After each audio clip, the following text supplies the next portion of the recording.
We've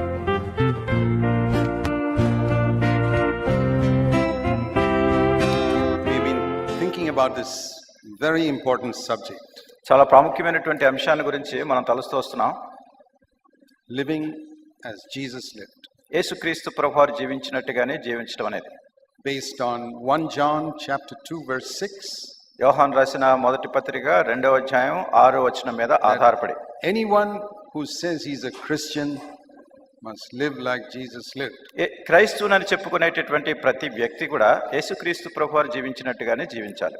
Now, as soon as you hear that, the devil will whisper in your ears, that is impossible. ఈ సంగతి మీరు విన్న వెంటనే సాతాను మీ చెవుల్లో గుసగుస చెప్పేటటువంటి సంగతి ఏమిటంటే ఇది చాలా అసాధ్యము అని మాట్లాడుతూ ఉంటాడు. So then in your mind comes a conflict.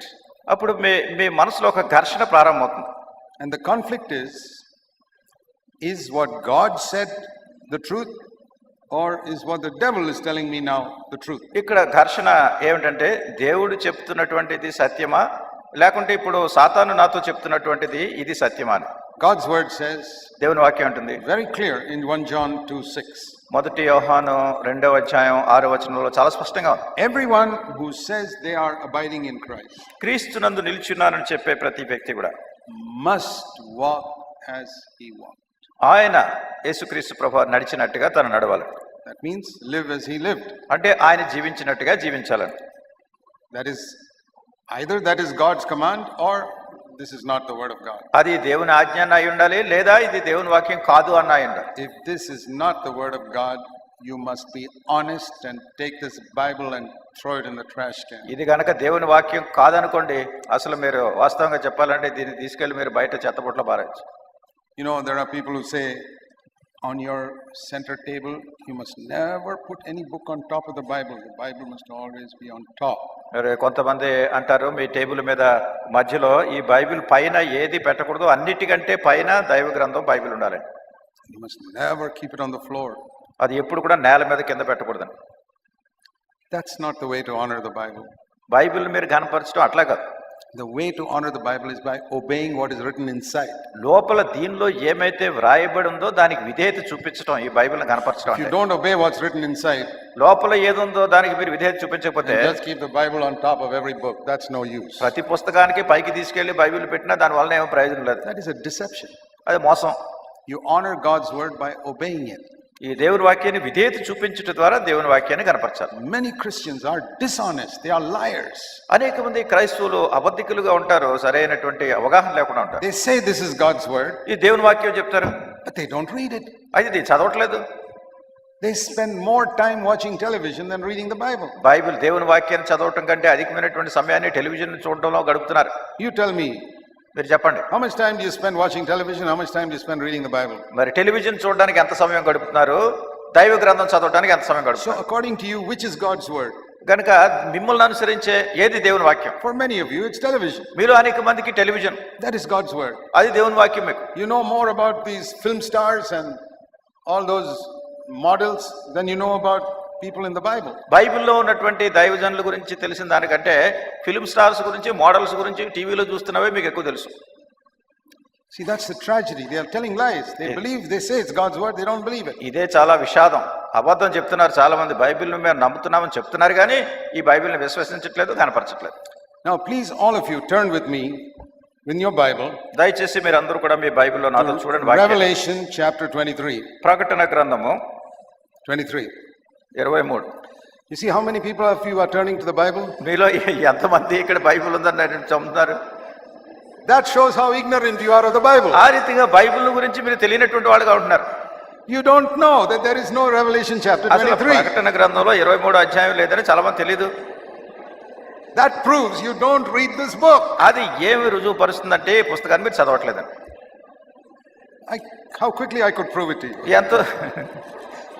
ఎంత తొందరగా రుజువు చేశారు మీకు. Sometimes I use another tactic.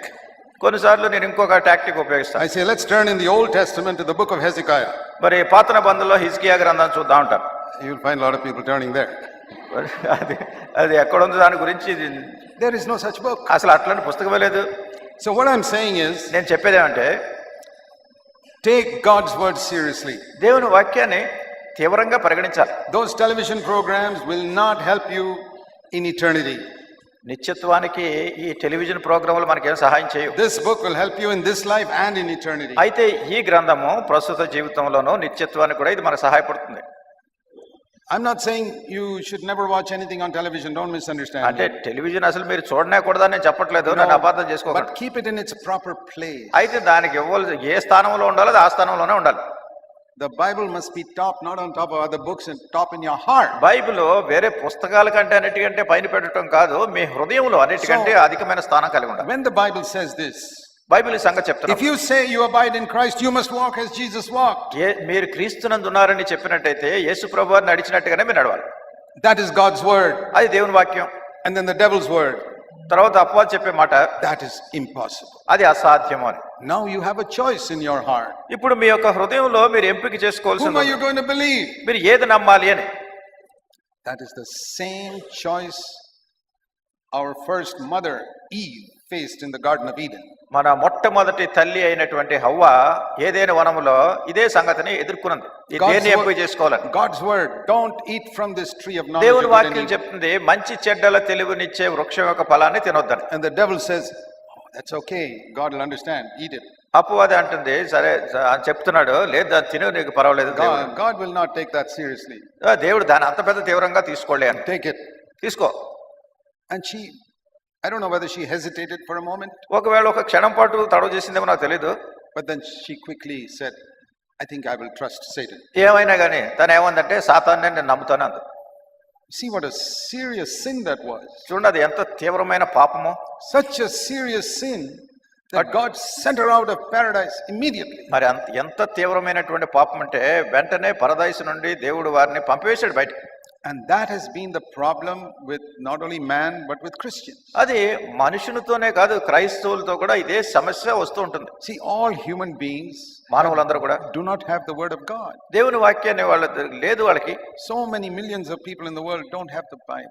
ఈ లోకంలో అనేక మంది మిలియన్ల కొద్ది ప్రజలు వాళ్ళకి బైబిల్ They లేదు. don't know what God has said. అసలు దేవుడు ఏం చెప్పాడో తెలియదు వాళ్ళు. So we can't blame them as much as we blame those who have the word of God. దేవుని యొక్క వాక్యం ఎవరైతే కలిగి ఉన్నారో వీళ్ళనే నిందించినట్టుగా వాళ్ళని మనం నిందించలేం. See, we can say that all these people are going to hell.